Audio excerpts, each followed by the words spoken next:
to study about some points in the vector chapter which are remaining. So in the last lecture we studied about the vector multiplication which contains vector product, and in another first lecture which contains a scalar product. So we are going to study about deriving a unit normal vector for a triangle, then areas of the particular polygons and areas calculating of 2D. So first of all, deriving a unit normal vector for a triangle. So in the particular image, we take here a triangle and it is in anti-clockwise order from its visible side. जे याच्या visible side कडून आपण एक triangle consider केलेलं आहे आणि तो anti clockwise direction मध्ये आहे. लास्ट लेक्चरला मी सांगितलं होतं की याच्यामध्ये clockwise and anti clockwise direction काय आहे ते. जर लेफ्ट साइड कडून राईट साइड कडे असेल तर ते क्लॉकवाईज असतं आणि राईट साइड कडून लेफ्ट साइड कडे जर त्याचे जे काही पॉइंट्स असतील तर ते अँटी क्लॉकवाईज डिरेक्शन मध्ये असतात. तर आता या डायग्राम मध्ये आपण बघू शकतो ते V1 आहे, V2 आहे आणि V3 आहे, त्यामुळे तो अँटी क्लॉकवाईज डिरेक्शन मध्ये आहे. Then we have to solve these points by using the computation or by using the example.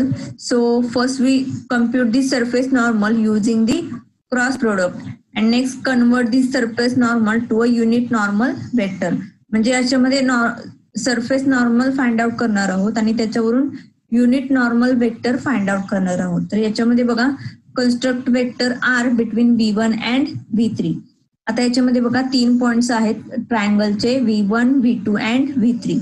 V1 चे पॉइंट आहेत 0, 2, 2, V2 चे पॉइंट आहेत 0, 1, 4 अँड V3 चे पॉइंट्स आहेत 1, 1, 2. आता त्याच्यामध्ये जो हा R वेक्टर आहे तर तो हा R वेक्टर कुठे कन्सिडर केलेला आहे तर V1 and V3 he G side आहे ट्रायंगलची त्याच्यावरती R हा वेक्टर कन्सिडर केलेला आहे आणि S हा वेक्टर V2 अँड V3 याच्यामध्ये कन्सिडर केलेला आहे. तर त्याच्यामध्ये बघा त्यांचा जो काही क्रॉस प्रोडक्ट असणार आहे तो काय असणार आहे R क्रॉस S. आता याच्यामध्ये हा काय आहे तर R is equal to -I plus J आणि S चा क्रॉस प्रोडक्ट काय आहे तर -I प्लस 2K. आता तुम्ही इथे म्हणाल की हे डिरेक्टली कसं आलं R अँड S. तर R इंटू S म्हणजे R क्रॉस S हे फाइंड आउट करण्यासाठी तुम्हाला इथे वरती झालेला होता formula. Okay, this is the formula for cross product R cross S which is equal to BF minus C into I minus AF minus CD into J plus AE minus BD into K. Okay, तर याच्यामध्ये बघा या value first जी value आहे V1 च्या त्याच्यामध्ये बघा 0, 2, 2 आणि याची आहे 1, 1, 2. तर या टाइप मध्ये आपण R अँड S कॅल्क्युलेट केलेला आहे बघा याच्यामध्ये. Then R cross S is equal to T which is BF म्हणजे तो फॉर्म्युला आपण इथं यूज केलेला आहे बघा BF minus C into I and next तोच फॉर्म्युला आपण इथे रिपीट यूज केलेला आहे आणि त्याच्यावरून R क्रॉस S ची व्हॅल्यू फाइंड आउट केलेली आहे याच्यामध्ये. त्याच्यानंतर डिटर्मिनंट ऑफ T हा आपण कन्सिडर केलेला आहे R cross S. R cross S च्या ऐवजी इथे T यूज केलेलं आहे आणि त्याच्यामध्ये व्हॅल्यू यूज केलेली आहे then magnitude of T is equal to square root of 2 square plus 2 square plus 1.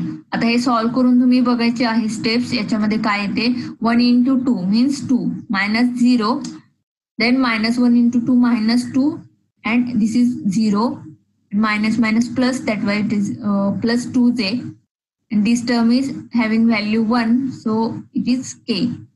Then magnitude of T is equal to 3 then TU that is unit vector. Unit वेक्टरचा formula तुम्हाला Cartesian unit वेक्टरचा formula इथे दिलेला आहे तुम्हाला जे Cartesian वेक्टरचा point होता तिथे. तर त्याच्यावरून आपण TU म्हणजे युनिट वेक्टरची व्हॅल्यू काय काढलेली आहे तर 2 divided by 3I plus 2 divided by 3J plus 1 divided by 3K. Okay, तुम्हाला फॉर्म्युला हा युनिट वेक्टरचा कार्टेशियन युनिट वेक्टर मध्ये फाइंड आउट करून दिलेला आहे, तो इथं चेकआउट करायचा आहे आणि नंतर बघायचं आहे ही व्हॅल्यू बरोबर आहे की नाही ती. Then the unit vector TU can be now utilize in illumination calculations. Calculation illuminate करण्यासाठी हे युनिट वेक्टर यूज केला जातो. So it is simple example of deriving a unit normal vector for a triangle. म्हणजे triangle साठी हा unit vector आपण काय केलेला आहे तर फाइंड आउट केलेला आहे. Then next point is areas. Then there are the formula for finding the areas of the particular polygons. आता याच्यामध्ये कोणत्याही टाईपचा पॉलिगॉन असू शकतो. याच्यामध्ये पर्टिक्युलर असं नाही की area of circle, area of square, area of hexagon, याच्यामध्ये असं नाही. याच्यामध्ये पॉलिगॉन मीन्स कोणताही शेप असू शकतो. त्या कोणत्याही शेपच्या आपल्याला काय करता आले पाहिजेत, एरियाज फाइंड आउट करता आले पाहिजेत. तर त्याच्यासाठी एक पर्टिक्युलर फॉर्म्युला आहे आणि तो फॉर्म्युला यूज करून आपण त्या पर्टिक्युलर फिगरचे किंवा त्या पर्टिक्युलर पॉलिगॉनचे काय करू शकतो, एरियाज फाइंड आउट करू शकतो. So in this point you just check here, there are two vectors R and S which is given in the figure.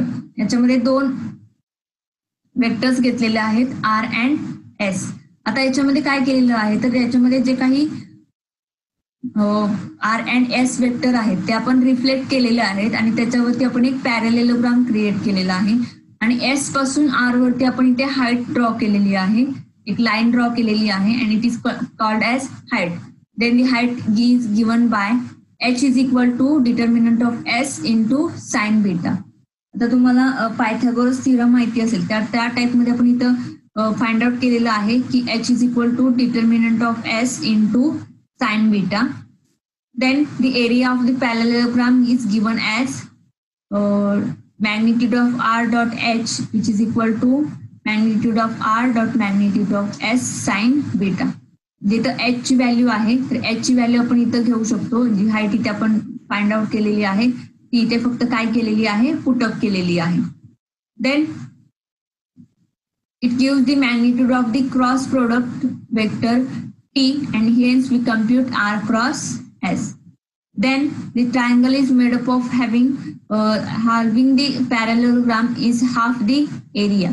आता बघा हा जर पूर्ण पॅरॅलेलोग्राम आहे तो जर आपण डिवाइड केला तर त्याच्यामधून आपल्याला एरिया ऑफ ट्रायंगल मिळू शकतो. आता इथे आपण जॉईन केलेला होता त्यामुळे आपल्याला कशाची व्हॅल्यू मिळालेली आहे तर या पॅरॅलेलोग्रामची व्हॅल्यू मिळालेली आहे. पण ती जर आपण डिवाइड केली तर त्याच्यामध्ये आपल्याला एरिया ऑफ ट्रायंगल मिळणार आहे.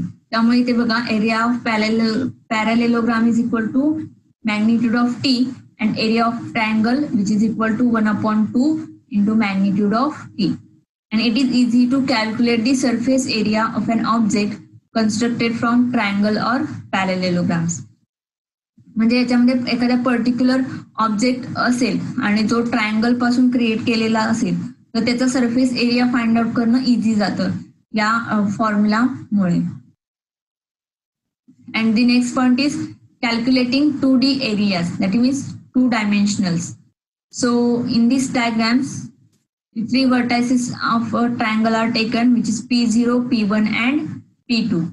P0 having the point x0, y0, P1 having the points x1, y1 and P2 having the points x2, y2. Then the vertices are in anti-clockwise sequence. The triangle is on z is equal to 0 plane, therefore the z coordinates are 0. आता z coordinate 0 का आहे तर आपण फक्त 2D areas consider करतोय त्यामुळे z हा जो काही त्याच्यामध्ये कोऑर्डिनेट आहे त्याची व्हॅल्यू 0 कन्सिडर करायची आहे. Then the vector rotation r and s are calculated as, बघा याच्यामध्ये काय आहेत r and s. r is calculated as x1 minus x0, y1 minus y0 and s is calculated as x2 minus x0 and y2 minus y0. तर आता याच्यामध्ये बघा r काय आहे, आता हा i चा कोऑर्डिनेट आहे हा j चा, लास्ट k ज्याच्या को व्हॅल्यूज आहेत या इथं k चे जे काही z चे कोऑर्डिनेट आहेत ते 0 आहे त्यामुळे जी नेक्स्ट टर्म आहे k ची ती टर्म याच्यामध्ये येणार नाही. त्याच्यानंतर determinant of R cross S, म्हणजे मल्टिप्लिकेशन घ्यायचं आहे आर वेक्टर अँड एस वेक्टरचं. तर ह्याच्यामध्ये बघा x1 minus x0 into y2 minus y0 minus x2 minus x0 into y1 minus y0. याच्यामध्ये क्रॉस प्रोडक्ट घेतलेला आहे आपण. याच्यामध्ये या टर्म्स तुम्ही सॉल्व्ह करून बघायच्या आहेत याच्यामध्ये. आणि त्याच्यामध्ये बघा नेक्स्ट टर्म येते, ती टर्म येते x1 y1 x0 y1 minus x1 y0 plus x1 y2 minus x2 y1 plus x2 y0 minus x0 y2. या टर्म्स फक्त इथे रिमेनिंग आहेत. But the area of the triangle is given as 1/2 into determinant of r cross s. So the area is equal to 1/2 into this bracketed terms, which is calculated as a magnitude of r cross s. So by using this formula, the area of any two-dimensional object is calculated.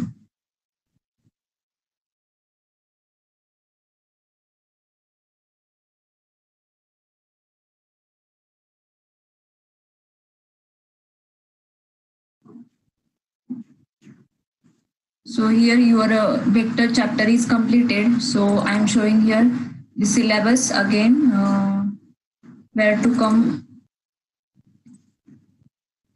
syllabus. That means vector chapter is completed. After that we are going towards the next chapter, which is transformation. Here Cartesian coordinate system and vectors. These chapters are completed. Okay, that is calculating 2D area. Then we are study about the transformations. In that 2D transformations, matrices, homogeneous coordinates, 3D transformations, change of axis, direction cosines, rotating a point about an arbitrary axis, transformation vectors, determinants, perspective projection and interpolation. So let's start with transformation and 2D transformations. So see here,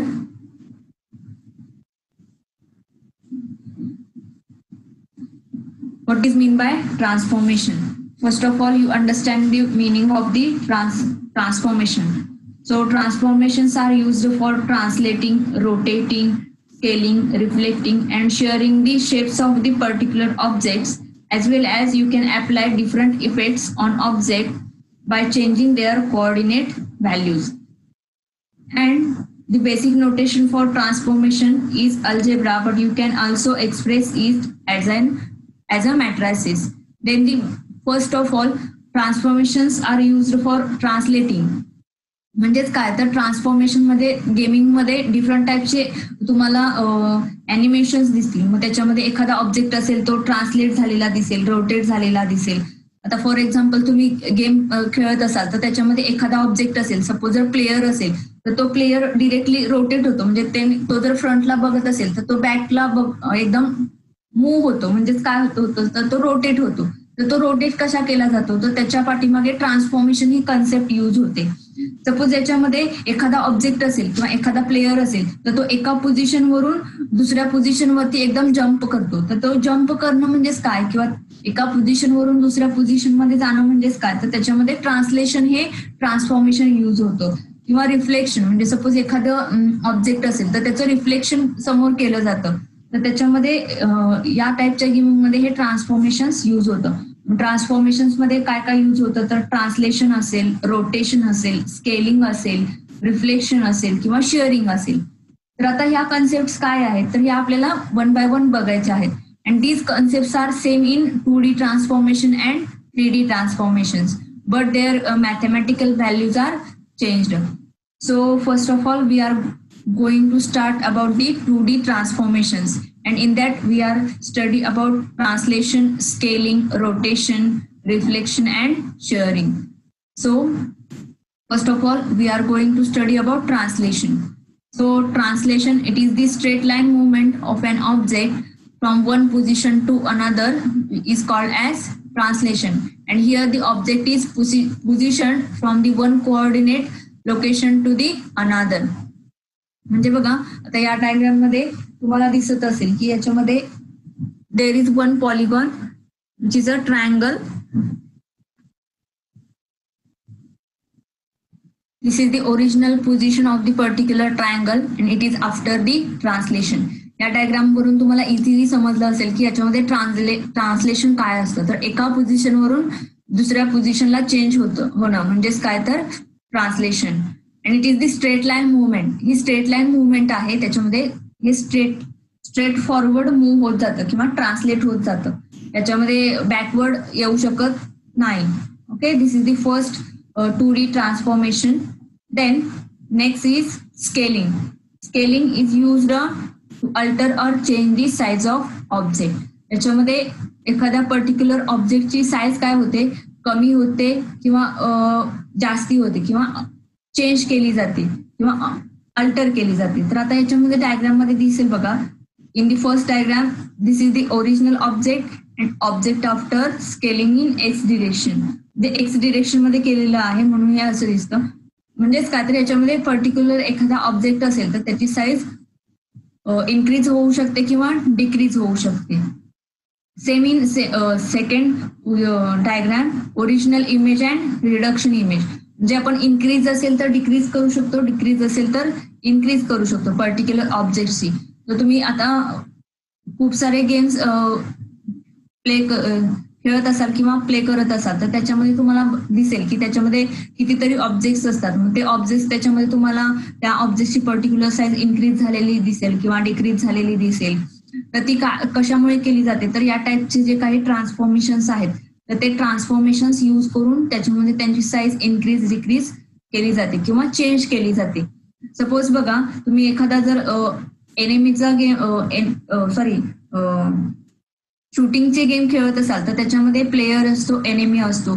suppose जर तो player move होत म्हणजे पुढे पुढे forward होत गेला तर त्याच्या पाठीमागचे जे एनिमी आहेत किंवा त्याच्यामध्ये पाठीमागचे जे काही ऑब्जेक्ट्स असतील, एनिमी सोडून दुसरेही ऑब्जेक्ट असतात तर त्यांची साईज कमी कमी होत जाते आणि जे नेक्स्ट फॉरवर्डला त्याच्या समोर येणारे जे ऑब्जेक्ट्स आहेत त्यांची साईज इन्क्रीज होत जाते.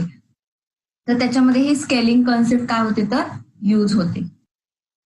The next one is rotation. Rotation, it is a process of changing the angle of the object. Rotation can be clockwise or anti-clockwise. For rotation, we have to specify the angle of rotation and rotation point. Rotation point is also called a pivot point and it is point about which object is rotated. आता हे काय आहे तर एखाद्या particular ऑब्जेक्टचा जर angle change करायचा असेल तर त्याच्यामध्ये हे रोटेशन चेंज केलं जातं. म्हणजे सपोज जर तो फॉरवर्ड असेल तर तो बॅकवर्ड मूव्ह होऊ शकतो. तर तो बॅकवर्ड मूव्ह करण्यासाठी त्याचा जो अँगल आहे तो पर्टिक्युलर अँगल काय करावा लागेल, चेंज करावा लागेल आणि त्याच्यासाठी ही रोटेशन कॉन्सेप्ट यूज होते.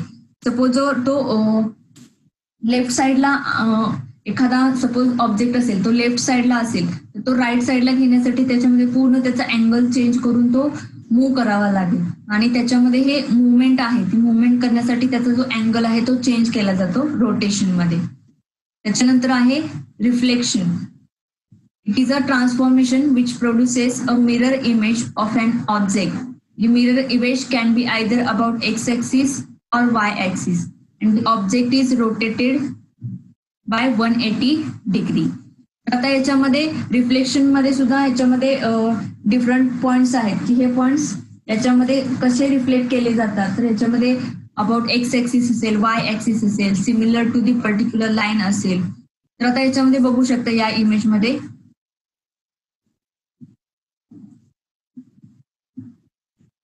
बघा हा जो ट्रायंगल आहे या ट्रायंगल हा इकडे एक्स ऍक्सिसला रिफ्लेक्ट झालेला आहे.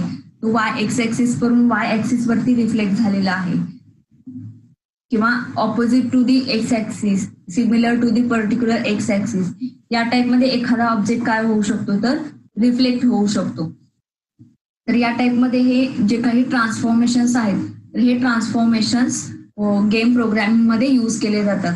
आता हा जो पॉइंट आहे याच्यामध्ये पूर्ण बेसिक आहे की याच्यामध्ये फक्त तुम्हाला थेरॉटिकल कन्सेप्ट सांगितलेली की ह्याच्यामध्ये 2D ट्रान्सफॉर्मेशन्स काय आहेत किंवा कसा यूज होतो. तर आपल्याला हे जे 2D ट्रान्सफॉर्मेशन्स आहेत हे आपल्याला डीप मध्ये बघायचे आहेत. That means we are study in the deep about the particular 2D transformations using mathematical concepts or algebraic concepts that are used behind that particular 2D transformations. या 2D ट्रान्सफॉर्मेशनच्या पाठीमागे जे काही मॅथमॅटिकल कन्सेप्ट यूज केल्या जातात या particular ट्रान्सफॉर्मेशनच्या, त्या mathematical concept आपल्याला सिलेबसमध्ये शिकायच्या आहेत. तर त्याच्यामध्ये आपल्याला काय काय आहे तर in 2D transformation it contains translation, scaling, rotation, reflection and shearing. And in the last lecture you are see the video which is depend upon the transformation. In that these concepts are explained. So in the next lecture I am going to explain these transformations in deep. That means which options are used or which mathematical concepts are used in these particular transformations. Okay, thank you.